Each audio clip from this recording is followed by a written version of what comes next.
আমরা মানুষ মূলত অন্যের দোষ খুঁজে বেড়াই, এই জন্য আর ওস্তাদে কইছে মানুষ মূলত সুতিয়াবাজ।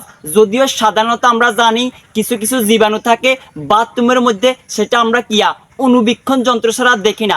এমনকি ভাইয়া আমাদের সমাজে, প্রত্যেকের সমাজে কিছু কিয়া জীবাণু আছে যেটা আপনি খালি চোখে দেখতেন না। এটারে দেখতে হলে আপনার জীবনে একটু উন্নত করতে হবো, ভালোভাবে চলাফেরা করতে হবো, একটু টাকা পয়সার কি করতে হইব, উন্নত করতে হইব। এবার দেখবেন প্রত্যেক সমাজে এরকম কিয়া জীবাণু সুতিয়াবাজগুলা আপনার পিছে লাগে যাইব। এছাড়া আপনি কখনো দেখবেন এই সুতিয়াবাজকে, কারণ এরা হচ্ছে যে কিয়া সুতিয়াবাজ নামক লেবাসবাজ। হেতার বেলায় কিয়া ছবি, আমনের বেলা আইলে অ্যাডভার্টাইজ। প্রত্যেক সমাজের মধ্যে এরকম সুতিয়াবাজগুলো আছে।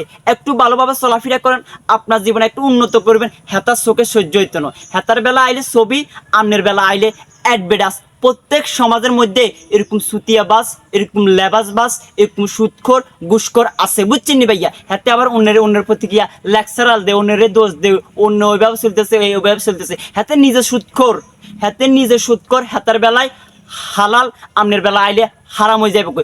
এরকম সুদখোর, ঘুষখোর, মসজিদের সভাপতি, সেক্রেটারি, এরকম আপনার এলাকায় আসেনি? প্রত্যেকের এলাকায় আছে এরকম সুতিয়াবাজ, প্রত্যেকের এলাকায় আছে। এগুলার আপনি কখনো খালি চোখে দেখবেন না যদি আপনার টাকা পয়সা না থাকে, যদি আপনার উন্নত জীবন না থাকে, যদি আপনি কি একটু নিচ থেকে উপরে উঠবেন, তারপরে দেখবেন এসব জীবাণুগুলা আপনাকে গ্রাস করে ফেলতেছে। প্রত্যেকের সমাজে এরকম জীবাণুগুলো আছে, আমি জানি প্রত্যেকের সমাজে আছে। একটু কিয়া নিম্নবিত্ত জীবন থেকে উচ্চবিত্ত জীবন করতে যাবেন, এই যে এরকম সুতিয়াবাজগুলা আপনাকে চারদিকে গিরি ধরব। এটা আমার ওস্তাদে বলছিল, এই যে মানুষ মূলত সুতিয়াবাজ, আমরা অন্যের দোষ খুঁজে বেড়াই, নিজের দোষ আমরা কিয়া আমাদের চোখে দেখি না। আর বেলা আইলে অ্যাডভার্টাইজ, হাতের বেলা আইলে কিন্তু কিয়া ওই যে ছবি, হাতে সুদখোর, হাতের বেলা হারাম, হাতে ঘুষখোর, হাতের বেলা আইলে হালাল, আর বেলা আইলে কিয়া হারাম হয়ে যাবে, বুঝছেন নি?